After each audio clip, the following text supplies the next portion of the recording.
Hi, everybody. It's Dan Sullivan here, and this is the next episode of Free Zone Frontier. And my partner, my instigator, my interrogator, Steve Krein is here. And Steve Hi, Dan. has the good fortune of being a lawyer, but no longer a lawyer. He's got all that training of asking really great questions, and he's an amazing free zone entrepreneur himself because he has what I call the world's first entrepreneurial global R&D lab. Last count, 500 companies are in your systems, thereabouts, Yep. and it's an amazing model that you've created. I just presented to Steve a new program that we're putting into Strategic Coach using a particular tool called the 4x4 casting tool. So I sent him the material and I said, "What do you think of this stuff, Steve?" And Steve said, "Let's do a podcast on it." Yeah. Well, Dan, I think as we talk about, and I know we've talked about on this episode, but also in other podcast series, you have the 4x4 and the concept behind it, which we can talk about for a moment. But really what I was most struck by was the framing of a team incentive strategy for rewarding the team for actually taking both incentive to complete the tool, but also own the regular updating of the tool. And so I Mhm. thought the idea of just an incentive strategy for your team, I've seen a lot of things over my lifetime in Strategic Coach, and this is one that I think is both very practical and interesting in this moment where we're seeing entrepreneurship become much more commonplace and people starting and doing things that I think are demonstrating their own entrepreneurial drive. And I think you're giving people some control here of their roles and their reporting and their, quite frankly, transparency and vulnerability that I just hadn't seen before from the bottom up versus the top down. So I thought it would be a great way to kind of unpack it with you a little bit. Mhm. Steve, I'm just going to sort of give an overview of what the 4x4 is. And it's basically treating your entrepreneurial company as a theatrical company rather than a budding corporation. Okay.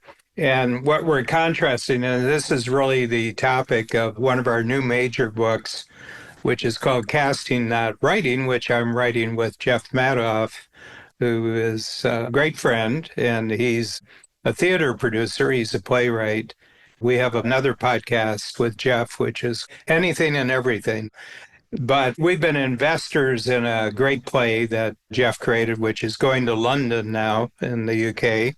So over the years, we've just talked a lot about theater. And I said, the thing that really strikes me is the division between whether your entrepreneurial company is going to become a bureaucracy or it's going to become an incredibly innovative in the marketplace enterprise is how you treat bringing new people on board into your company.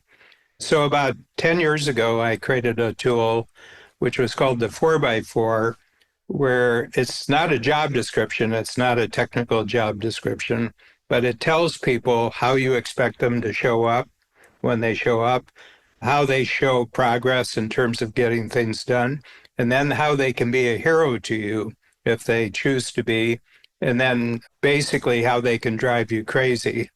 Okay. And you lay this all out right up front. Actually, Gord Vickman, who's the manager of our podcast here, this is how Gord came on board 7 years ago. When he got it, it was before he was finally accepted. I just sent it, if you're going to be my podcast manager, this is the deal.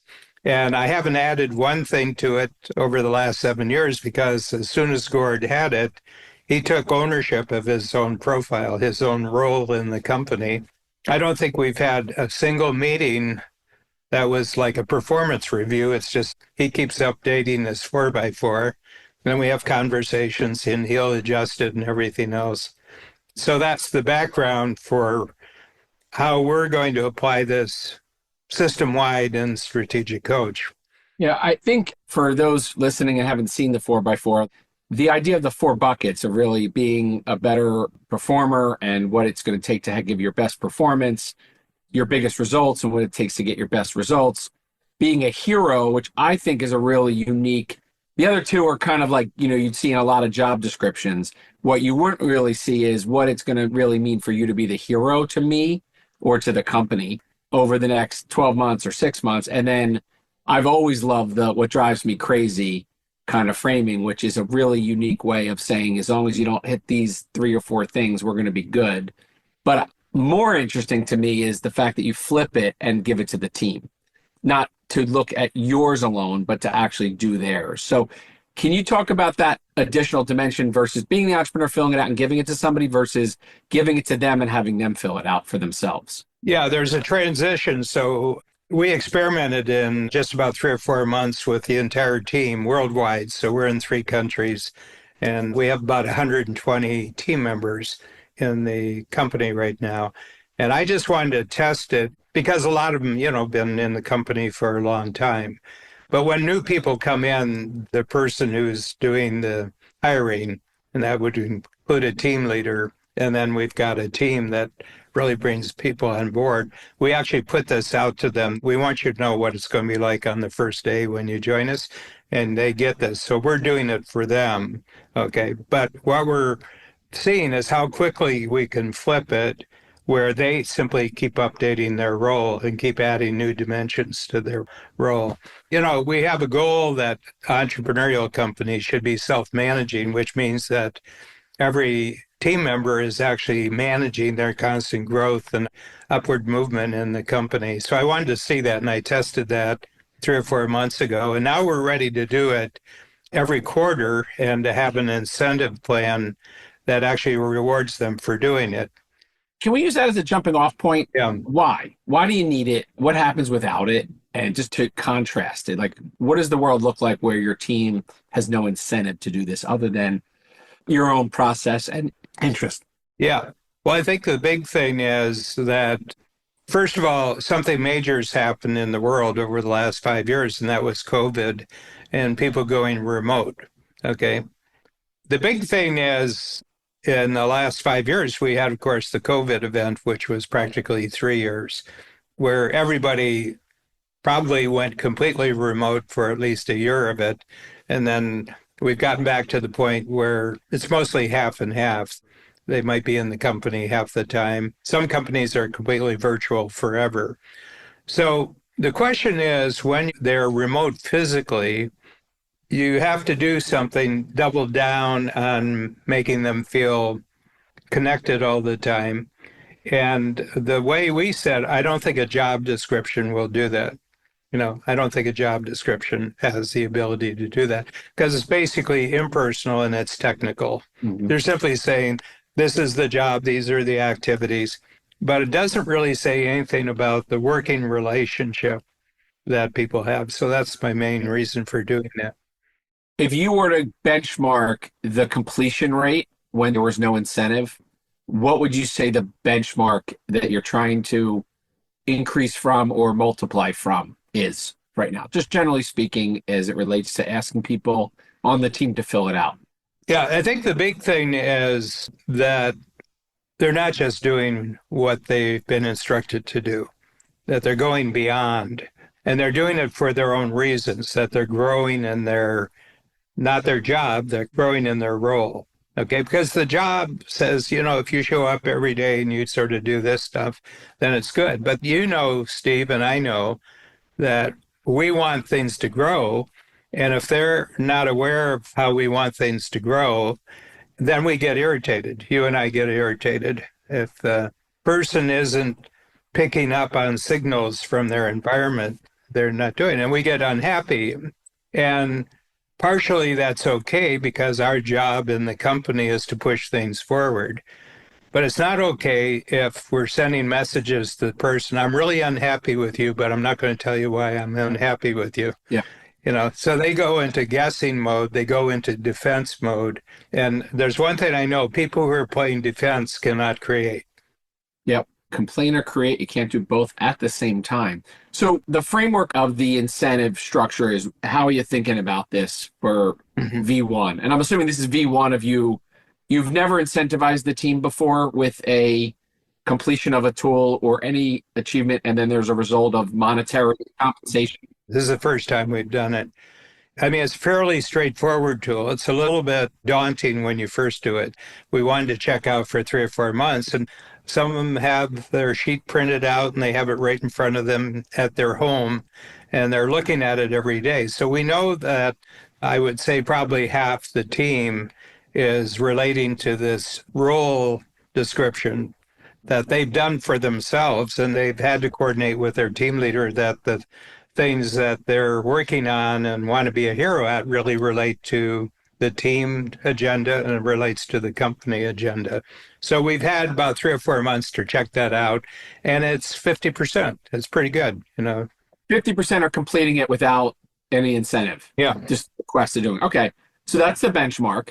So for those who haven't heard the concept before, what's the plan? What's the incentive and what's the offer and the result of what you're asking everyone on your team to do? So what we did is we just set it up for a 1-year project. Okay, so it's 2025, 4 quarters. And we say that we're going to have a live coaching session at the beginning of every quarter. Kathy Davis, who's very, very significant leader in the company, and she's going to have a Zoom session. She's going to say, okay, we're just going to take the next half hour and we're going to fill in our 4x4. And she takes them through. It's basically 4 minutes for each of the quadrants. You got 4 minutes. And the first quadrant says that we want you in your performance, whenever you're encountering or dealing with someone else in the company or somebody from outside the company, client, we want you to show up as alert, curious, responsive, and resourceful. And then we want you to identify what do you have to be alert to be a more useful team member. I do find intriguing that you're more curious about how are you more responsive to things that are happening around you, and how are you more resourceful in getting your work done. Okay, and they have to specify what this is, but of course they're the ones in the job. They know the activity every day, so all they have to do is be more alert, curious, responsive, and resourceful with what they're already doing. That's the performance. Okay. The second box is what you're doing. Certain things you do faster, you do them easier, they're less costly. We're getting more done at less cost, and you're producing a bigger result, both in your individual work and in your teamwork with other people. Okay, so that's results. Then we say that's required of everybody. Now, would you like to be a hero? Okay, so tell us just what you know that you can be a hero. And this is a lot is conversational with other team members, conversation with the team leader, and you're doing this. Now, what I did is I did one on myself that I'm using in the free zone. So when you come in January for your free zone workshop, we're going to actually have each of the free zone members do this for themselves. Okay. And I always use the second person personal. I don't say I'm going to do this. I'm saying you're going to do this as if I'm casting myself in a role. Okay. So there's 4 projects which are really, really crucial. These are brand new projects. These are brand new things that haven't happened before. So I list those 4. And then the 4th box is where you're really departing from the job world. And I say, and these are 4 areas that I know I drive other people crazy. Yep. Okay. One of them is that I brainstorm out loud. Okay. And I say, you know what we ought to do? We ought to do this. And people are listening to me and they say, Dan really wants to do this. No, Dan doesn't really want to do this. Dan wants to talk out loud about doing something. Okay. So I've got a rule. We have another tool called the fast filter. And I said, here's the rule. If you hear me talking, if it doesn't show up in a fast filter, you can just ignore anything that I'm saying. But if it shows up in a fast filter, it's 100%. I'm 100% committed to this. So can I just ask you a question? Because I might be picking up on a slight deviation for how this has evolved. This used to be what drives me crazy. Yeah, this is if I'm using the tool to bring someone on board. Gotcha. It's an added dimension. I won't say it's a deviation. It's an added dimension. So our added dimension to it. So when you ask somebody to fill this out for themselves, it's almost their playbook. Here's a playbook of working with me. And I'm giving it to you, and you now know how I want to have my interaction with you and what I'm expecting of you. Is that? That's absolutely right. So I want to differentiate between someone who's already in an existing and has been in their role for a period of time. Okay. We ask them to fill it out the first time. We don't tell them because they're already on board. This is where someone brand new is coming into the team. Then it's our job to tell them what the game plan is and what's expected of them. Okay. Yeah, gotcha. So they fill this out. Let's come back to the incentive. What are you asking them to do Yep. once a quarter and the reward at the end of the year? Because it's a 2025 project. You've broken it down into quarters and what you expect them to do each quarter and what they're going to get for it. Yeah. So to be incentivized, in other words, for to be rewarded for it, you do it in the first month of every quarter. So it has to be in by the end of the month, not the day after the end of the month, before the end of the month. Okay. It has to be typed up. We're going to put it on Google Docs, and everybody's is on Google Docs. So not only are you telling yourself, what your role is and how you're improving in your role, you're going to share how you're doing that with everybody else. Okay. Now, here's the thing about it. It's voluntary. You don't have to do it, but you're not doing it will be noticed. And they say, well, what does that mean? I said, well, just notice that you're not doing it. If you do it, you go through, you fill it in, and you get it in by the end of the month. In the first payday after end of the month, you'll be paid $250 for doing it. Just add it to their paycheck, or are you giving them a gift? Yeah, it just goes out with their next paycheck. Gotcha. So $250 a quarter, they can make an extra $1,000 for just completing this tool. Yeah. Okay. This is brand new, Steve. So the questions. Yeah. I poke and prod. So is this a whole new way of thinking about working with your team? And in particular, and I'm looking at two perspectives. One, it's really important. Like, to you, is it worth $1,000? And like, to me, as the leader of the company or the CEO, is this something that I really want people to do? It's important to me, and it's worth $1,000. That's obviously a filter that every entrepreneur founder needs to ask: is what's important to me? Second of all, the alignment of giving a monetary result. And then the question, of course, is potentially, could there be other things where there might be a series of things that you really like people to take seriously? You take it seriously. You value it. Mm-hmm. You think they can be very effective. And is this almost not just a test of the 4x4 incentive, but could this be a way that we're moving into a different potential generation of relationships between giving people the power to control not only their income, because you give them the chance more, but also make them partners in the results? Yeah. Or am I overthinking it? No, you're not overthinking it, because the thinking's going to have to be done. But essentially, it's not a program or a project. It's actually a platform. We're trying to create an entirely new platform where everybody is taking a leadership role in relationship to what they do. If you're going to have a self-managing company, that means that people are managing themselves. But we've never figured out how to do that. We do unique ability tests, so that's a standard feature of Strategic Coach. Everything operates in a team. You're a team member. You're not an employee. You're a team member. So we've changed the language. That's been in place for 25 years. Yeah, but what's the activator of that? What's systematic about that? We've never had something that was systematic about it. Yeah. Well, it's interesting. I've rarely heard you get involved with operational stuff in a company like this, Mm-hmm. but it's interesting. Like, usually that's a different, what do you say? You're not allowed to touch certain buttons and do certain things. But I think it's interesting because it's a very entrepreneurial perspective of running a company. Mm-hmm. And when you talk about visionary and integrator, when you talk about these roles, I just think it's an interesting kind of way to get more entrepreneurial thinking within your team. Yeah. We've had enough experience with it to know that certain individuals, if they take the 4x4 seriously, and they do update it, they take ownership of their role. So they have an ownership of their role. And I just had a 10 times connector call this morning, so 2 hours.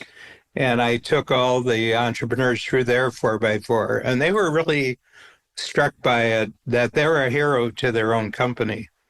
They're not just the boss, they're not just the owner, but they have the role of being a hero, and their role is to keep creating a bigger future for the company and for everybody's roles in the company.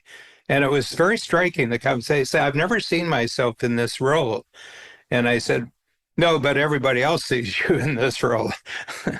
Can you explain the difference between that and what might have happened 5 years ago when you took us through the tool? Like, what's the difference between going through this tool before and now going through this tool now? Like, in terms of that shift, is there a difference in what you're... Well, the aspirations, my aspirations, Bab Smith's aspirations keeps going up of what we want the company to do. But it's our company. Of course, we're going to be involved in it. But the further people are away in the organization, I mean, if we had 15 people, you could do it over breakfast in a restaurant before you came to work that day. But with 120, and they're in 3 countries, it's stretched out more. And that plus the COVID impact, very few of them are coming to the office more than half the work days. Right. Okay. So there's been a stretching and a straining. Yeah. We've talked about this on previous podcasts. Yeah. It's a new generation of expectations. And, many years ago, there was a book written called The Results Only Work Environment, ROW. Maybe it was on your bookshelf at Coach, I forget. But I remember reading it, and I'm going back to probably mid-2000, 2005 or 6. And I remember the idea of like results only. It's a focus on people just getting results and taking responsibility for the results. As you kind of outlined this leap, and I think it's a very interesting question about the future of work and the future of a self-managing company. Do you anticipate, if the test goes well, and I know it's a test, but there could be 3 to 5 additional big important things that employees or team members are rewarded for that are important to you? And maybe even more than, like, do you see this being almost like, I can make X amount of money, these are the ground rules of coming into the company, I've got to take ownership of my own 4x4 and my own, because salespeople are kind of already built like this, where you have an incentive to, you close more deals, you close more sales, you make more money. But that's not everybody, and everybody doesn't think that way, and they're not all motivated and built that way. Do you see this transcending all types of team members, or do you think this is not meant for a certain group of team members? No, if it's going to work, it's everybody. Yeah. Once you're establishing a platform, you're really saying that this is our culture, and this is being reinforced every 90 days by everybody participating in defining what their role is, clarifying what their role is, adding new dimensions to their role. With being a hero, you're adding new dimensions to your role. Okay. The other thing is very interesting, and people said, well, this is our leadership team, because I wrote this up on Monday of this past week. This fast filter. Yeah. And I submitted it to Babs, and I said, Babs, do you think this is viable? And she said, yeah, this is terrific. I really like this. So they were having a meeting on Tuesday and Wednesday, and this is EOS. So they're in for their EOS meeting, Entrepreneurial Operating System, which is another company system that we not only use, but we really recommend that our entrepreneurs utilize the services of Entrepreneurial Operating System. So they asked me to come into the meeting. I'm usually not invited to the meetings because I create havoc. They invited me in, and they said, this sounds really great. They had already worked out the complete implementation system by the time I got there. Mm-hmm. So Monday was 2 days ago. The meeting was yesterday, and we're launching. So it was good because the fast filter was fairly comprehensive. When was the last time you had a recommendation on how the company should run? It's so far in the past, I can't remember. Yeah. You outlined an idea. I think it's got more implications to the future of work, entrepreneurial work, and entrepreneurial. I believe it does too. Yeah. Yeah. Yeah. It's a very interesting framework, Dan. Yeah. So we have the contract with Hay House, who produced our first 3 books, Who Not How, Gap in the Gain, and 10 Times is Easier. And they've sold really well. We got the numbers last week that the 3 books have sold 865,000 so far. That's including everything, hard copy and ebooks and everything else.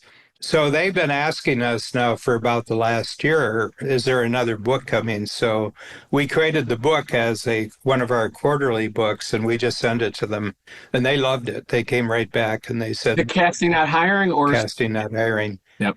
Jeff Madoff and I have been talking about this because we've been involved with his play for last 6 years, which is going to London now. It'll be opening in the West End. West End of London is as important as Broadway. Broadway, yeah. Yeah. Actually, they have more theaters than Broadway does in the West End. So anyway, we've been talking over the years, and we were just having a podcast, and Jeff said, I think there's a problem, and the problem is that in theater, you're casting for roles, but in businesses, you're hiring for a job. And he says, I think these are such separate worlds that the hiring for jobs doesn't produce any kind of real front stage impact. As a matter of fact, the backstage and the front stage can be totally separated from each other. But if you take the theater approach, it has to be totally integrated.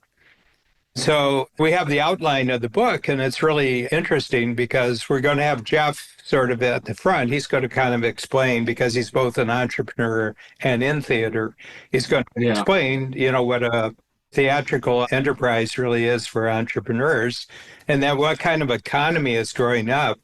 Part one is what a company like this looks like, and then what's the environment that we're in right now in the 2020s. Yeah. And then the third part is casting your roles in your company, so it'll be the tool. Now, it's a great first tool to test this concept of incentivizing your team to do the things that will help move your company towards being a self-managing company.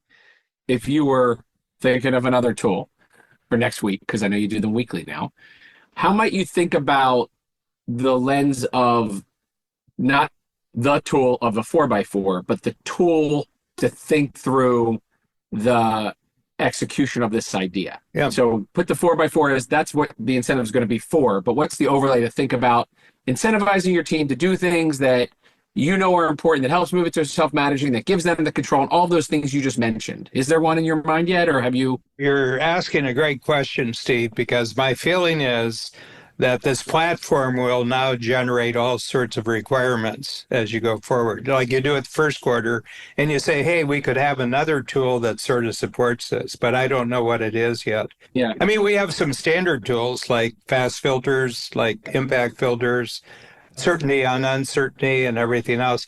And we can actually take a lot of tools that are really for the clients and we can provide them back. We're almost treating I hadn't thought about this before I'm saying it right now, but we're always saying we're going to treat our team members as if they're our clients. Yeah.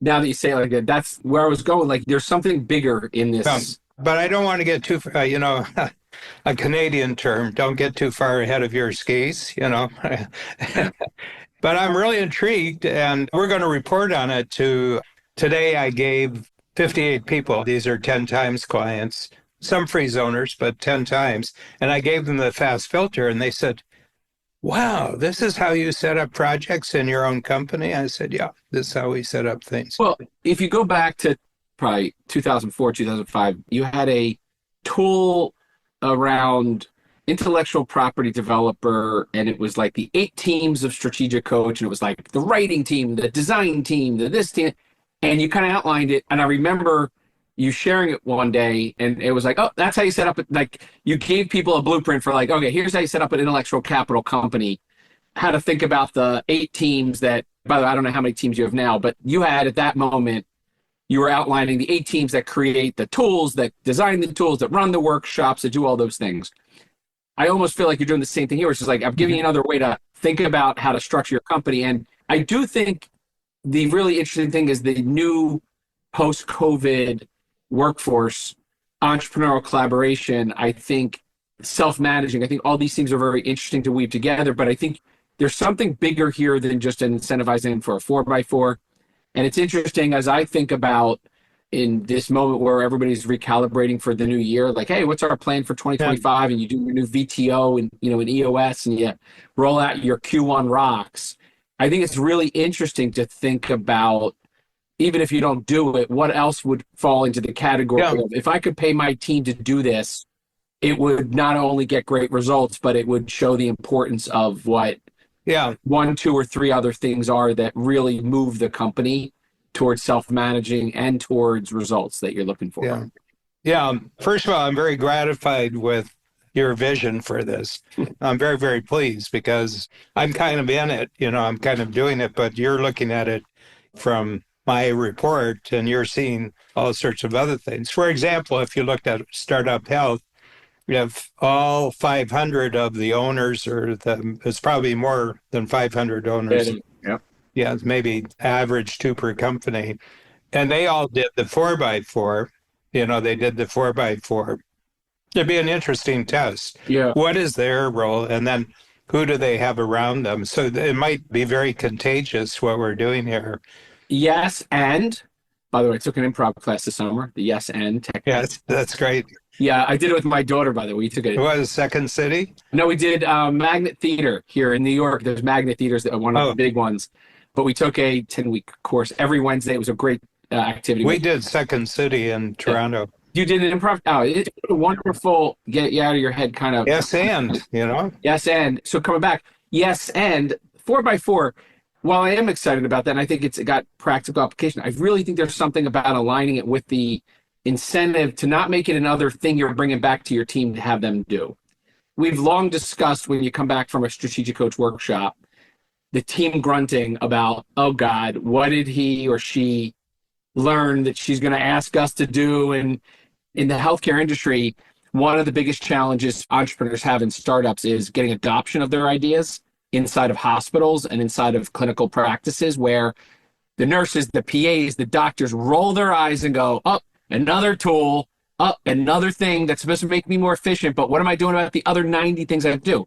The reason I'm giving this context is I think there's something very powerful about not coming with a request, but coming with a reward system for doing something. And I think there's something very nice about that idea. If you, for example, came to your team on January 7th, like you said you're doing for this, and you said, we're going to have everybody in the company doing 4x4s, and you're going to be expected to do it every quarter. And by the way, if you don't get it done by the last day of the first month, there's going to be, consequences. There's going to be punishments. Yeah. And they'd be like, oh God, okay, an impact filter. And they start naming all the things you want them to do. But you were really clear saying there's one thing, you get $1,000 more, $250 a quarter. You complete this tool by the end of the first month, you get rewarded. I'm happy. The team's happy. The leadership team's happy. And most importantly, so is everybody that works with you. Yeah. That's a pretty different, like, hey, he or she's coming back from coach and I'm making more money, or I'm getting rewarded for these things that he or she has brought back to make us a 10X company or a self-managed company. So in any event, that's it. No. Get off that real. Yeah. I want to tell you what you're telling me is incredibly valuable. Good. Yeah. Yeah. Well, what you shared is incredibly valuable. I think it's a really fresh, and I'm going to underscore fresh, way of thinking about aligning team incentives outside of your sales team, which is always aligned or typically aligned with it. But even they don't see themselves as having a unique role. Yeah. Well, they're just about, hey, if I bring my money and if I bring customers in or clients in, I make money, but not the operational piece. I agree. I think it's a really interesting non-revenue-based incentive program, which is about the operational excellence of the team. That's great. Yeah. One thing I experimented with, remember the book, The Great Crossover? Yeah, of course. Yeah. Of course. And that was written in 94, 95, I think. What I was observing, and a little background to this, I became a coach because I was reading articles in the New York Times about a thing called the microchip in 1973-74.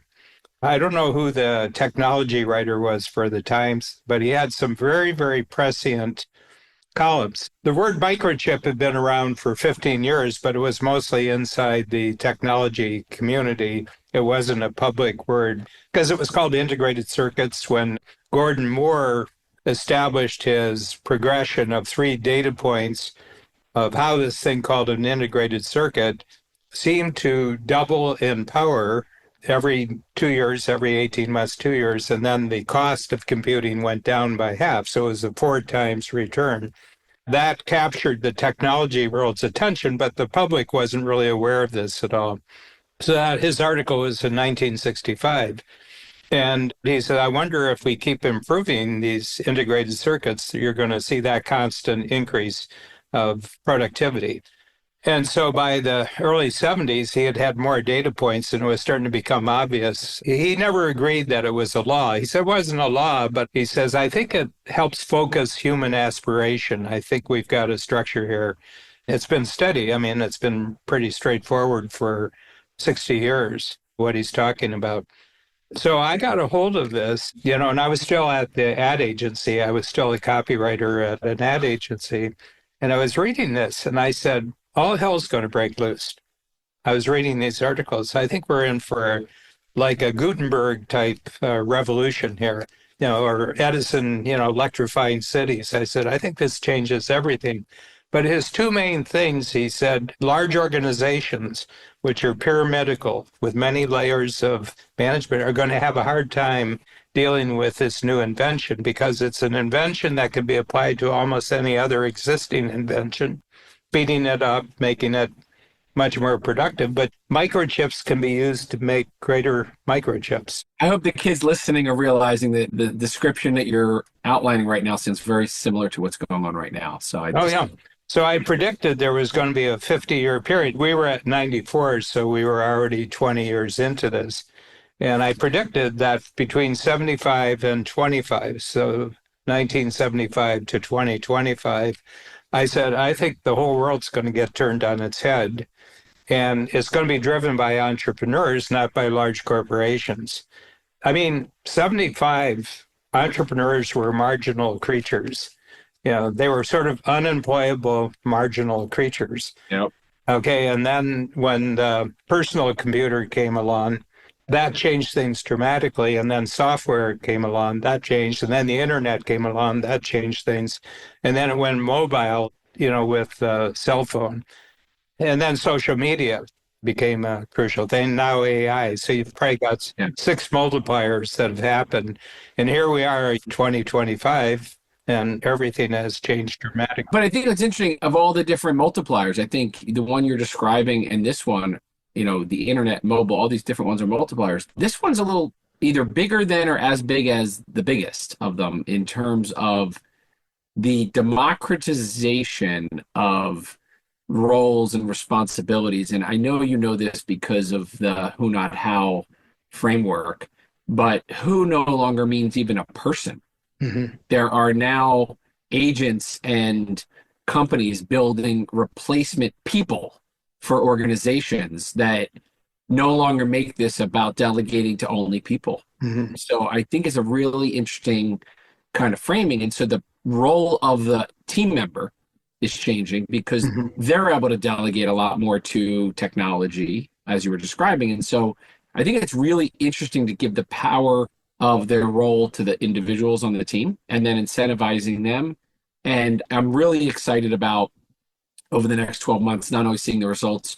You can imagine a lot of your clients are going to do the same thing. I mean, it's hard to hear this and not think about doing the exact same thing with your team and testing it out and seeing what the results are of having teams not only get rewarded for doing some of the operational stuff that you're asking, but get really clear with their role.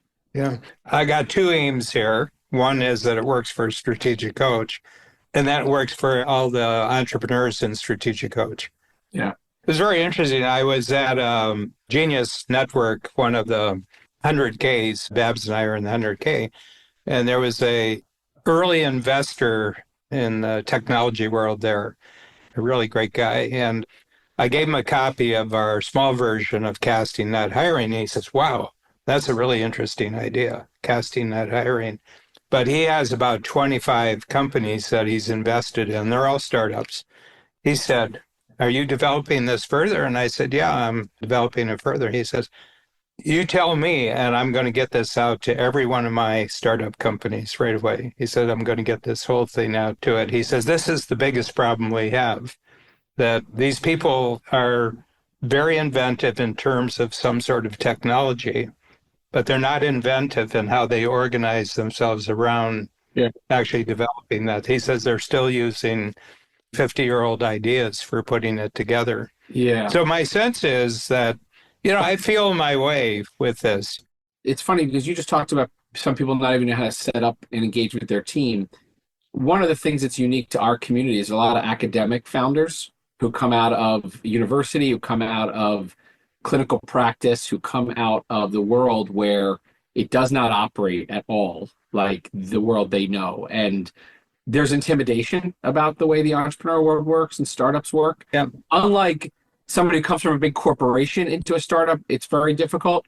When you come from the academic world and all you know is 20 or 25 years of tenured achievement and stability and all that stuff and the bureaucracy and all that, and then you come in and you have freedom to do it any way you want. I think that casting that hiring is an accessible framework because everyone's been to theater and understands the analogy that you're making with this is not any more difficult than you would think it would be to set up and run a theater. And I remember years ago you sharing the backstage, front stage concept, which was, I think, an early version of just theater metaphors here. Mm-hmm. But even that idea that front stage, backstage, everybody can understand that. It's like, I don't need to explain. There's operations, and then there's what you do with your clients and what your customers see and what your team. It's like, backstage, front stage. And that's like a really simple way of framing it for everybody, no matter what their experience or perspective is. And I feel like the same thing about casting that hiring. You're taking something that's very daunting, very difficult to even get right, no matter how long you've been doing it. Casting that hiring just changes that framework for people. And for our community in particular, and it gave me an idea around sending out the book to them and really perhaps, and I can't believe we haven't done this, why haven't we had you on for a fireside chat with my community? Mm-hmm. Let's schedule a fireside chat and let's actually introduce the casting, not hiring. Mm-hmm. I don't even think you have to worry about the incentive piece on it. I think it's just the casting, not hiring. The incentive piece is really a nice way of people understanding they can get everybody on board with not as much effort and energy as they might imagine. Yeah. One of the issues that we always have when we're an entrepreneur and we have an organization, the motivational level and what I would say the aspiration level of your team members is a wide spectrum. It's a very wide spectrum. And, you have concepts out there like only play with A players, only hire A players, fire all your B players. And I said, you're dealing with humanity here, people's contribution shows up in all sorts of different ways. The question is, as the owner and founder of your company, what appreciation do you have for a real width of human contribution to your company? Okay. And my sense is that I think the 4x4 will reveal the contribution. Their aspirations will be on a sheet of paper. Yeah. Not A player, B player, C player. It's like... Yeah, I think it's a vicious system, actually. I think it is. And I think it was introduced at a different moment in time. Yeah. It's a little like GE days, Jack Welch, GE days where you fire the bottom percent. And it's like, I think it's a very different world. And you're right. I think making these entrepreneurial concepts accessible to people who might read a book or have heard about something or thought about something, but like everything you share, I think you're very practical. So I know this is a long episode. I don't know if we're going to break it into two or want to do another one, but this really, Dan, was every so often, more often, but every so often there's one of those changes in stretching your mind or my mind about something that is either difficult to comprehend or difficult to execute. And I think this is one of those unlocks that does reframe how you think about effortlessly, or as effortlessly as possible, creating self-managing team members who are aligned with not only their role, but some of the behaviors and actions you're expecting them to take and take responsibility for. So really a great one. You used a term earlier that we're democratizing entrepreneurship. And my sense is, first of all, I believe that that's true. Second thing that I believe about it is we're entrepreneurializing, if that's a verb, entrepreneurializing every member of an entrepreneurial company.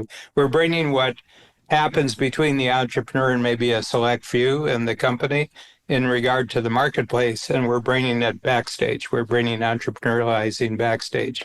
Yeah. Well, out of curiosity, if there was another tool that you would love to incentivize your team to complete? If you were to pick all the tools you use, appreciate, and is an unlock, what would be the other tool you would incentivize your team to use? Fast filters. That when you want to communicate something to another person, put it in, I have an improvement that I want to suggest. This is the best result, this is the worst result, and this is 5 things that I think if we adapt this, it'll be good. For example, I adapted a policy myself 15 years ago that I will never ask for a meeting with you unless you get a fast filter. Okay? If you want to have a meeting, I want you to think through, really, doesn't take long, 15, 20 minutes. Tell me what it is and send it to me the day before. Then I'll have a meeting with you. But if you just want to come in and delegate your thinking to me, I'm not going to do it. So I think that's a little tool. I don't want to push too far on this. I want people to really buy into it quarter by quarter, and then we'll see what other tools we can add to it. Some existing tools, some new tools, maybe. I was just interested in how you were thinking about respect and results you're expecting people to take responsibility for. Yeah. Dan, this was great. What was your biggest insight from the conversation? Well, first of all, if Steve Krein likes it, I think we're going to take a big jump. No, and I mean that seriously. Your ability to go deep and to really say, this is really something new. You're telling me that this is significant is very important to me. Okay. But it's kind of like I've had a real education over the last 18 months with the patent process. We had Keegan on guest. Their process is just so radically different from any other IP lawyer I've ever seen. But I'm starting to figure out the Patent Bureau and what the Patent Bureau is looking for when they're looking at a possible patent. They're looking for a really good joke. Okay. And what I mean by this, there's got to be a punchline to this. A joke works because you're buying in, and then there goes whack. And I've discovered that if one of my tools doesn't have a punchline, it's not going to get a patent. And the punchline is, whoa, this changes things. So what's the punchline for 4x4? 4x4 is they really like it. And what we've seen, so people really, really like it. They like talking about what they wrote down on their sheet of paper. And all of a sudden they realize all my teamwork has just improved enormously. Okay. And not only that, but if I do an activity voluntarily, I will be rewarded for voluntary effort. And I think that's a different philosophy. Yeah. Yeah.